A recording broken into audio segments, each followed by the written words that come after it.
manipulation by all the media for the past couple of decades to slowly but surely start accepting the existence of aliens and UFOs.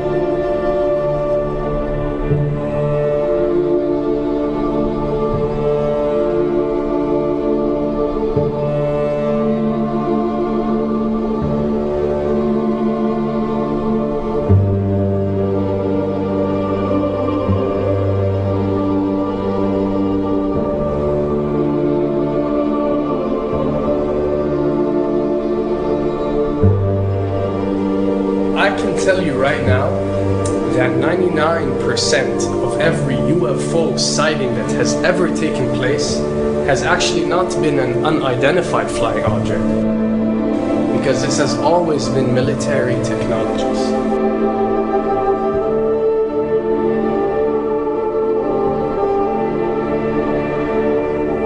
Another thing I'd like to point out is surveys and questionnaires. You know, we get surveys and questionnaires all the time, you know, sent out by the state or by the government or by our rulers and our officials and so on and so forth. Do you really think that these ruling powers care about what you think? Do you really think that they're waiting to ask you and receive your answer before making a decision? What happens with these questionnaires is that they are released. For example, what country do you think the US should attack next?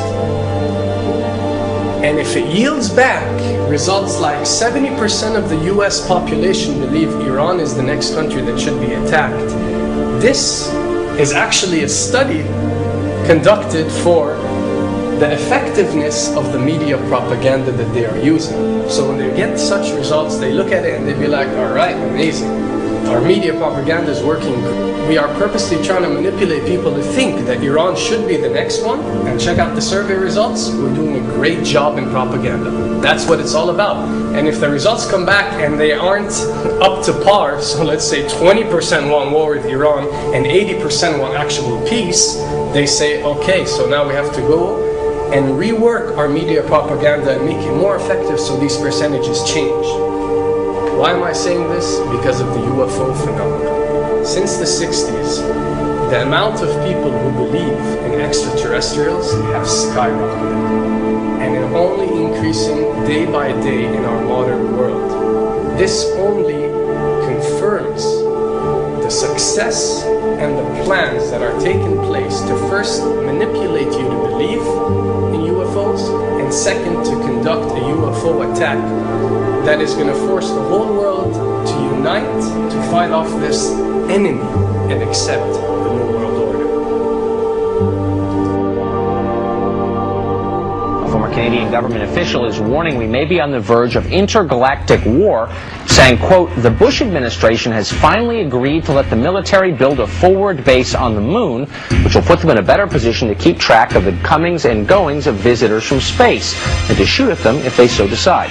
I was introduced to the late Dr. Wernher von Braun in the U.S., the father of rocketry. In my first meeting with him, during that first 3.5 hours, he said to me, Carol, you will stop the weaponization of space, because there is a lie being told to everyone that the weaponization of space is now first being based upon the evil empire, the Russians. There are many enemies, he said, against whom we're going to build this space-based weapon system, the first of whom was the Russians, which was existing at that time.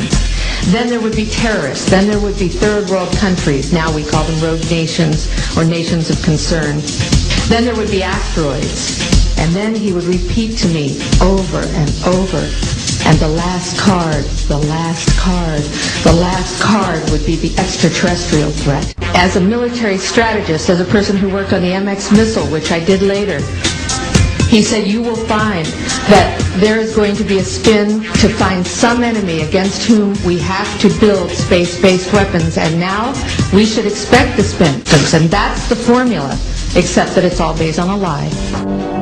A supersonic saucer. Called the Silver Bug, it was truly revolutionary. The plans show in detail a multi-jet engine craft that boasted amazing maneuverability and speed. It's an intriguing thought that this concept may tie in with the work of the German scientists who brought saucer technology to the US at the close of the Second World War. What was needed were certain cover stories. What do you do when people are spotting aircraft and then telling reporters that they've seen something very unusual flying out of an airbase in Nevada? And frankly, this was the origin of a lot of the sightings that took place in the mid-50s, 1954, 55, 56, of unidentified flying objects, the UFOs.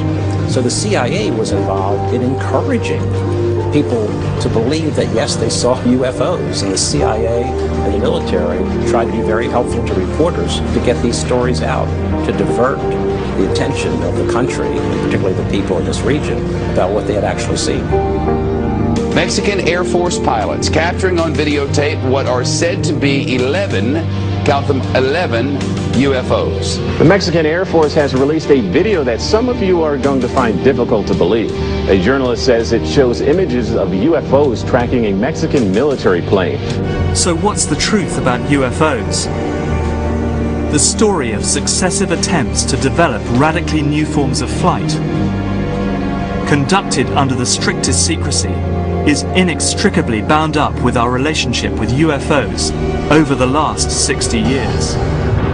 Whether it's Allied pilots buzzed by strange balls of fire in 1942, or the Roswell incident 5 years later, there is a strong case to be made that secret military technology offers a convincing explanation for many UFO stories. Anytime the government has secrets that they can keep from us, they can manipulate us by those secrets. In essence, they still remain 25 years at least ahead of us in technology, information, and knowledge, and secrets, and they are using them against us. I heard over the years many times over that the plan to usher in the New World Order would be to make all the people in this country and around the world feel totally helpless to prevent the New World Order from occurring, this world dominance plan, by saying that we had been invaded by aliens, so that we would say, oh please UN, come in and help us all. So bear in mind that there is a planned orchestration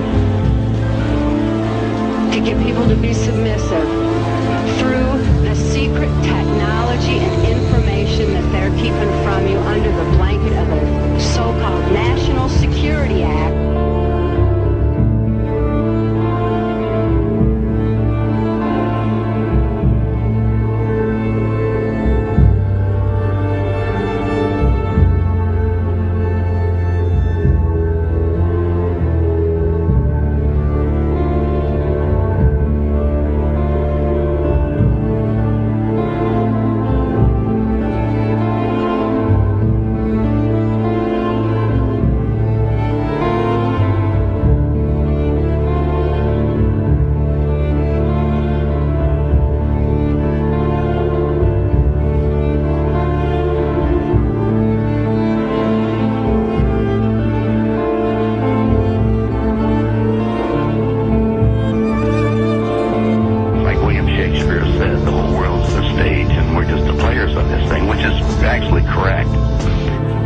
Perhaps we need some outside universal threat to make us recognize this common bound. I occasionally think how quickly our differences worldwide would vanish if we were facing an alien threat from outside this world.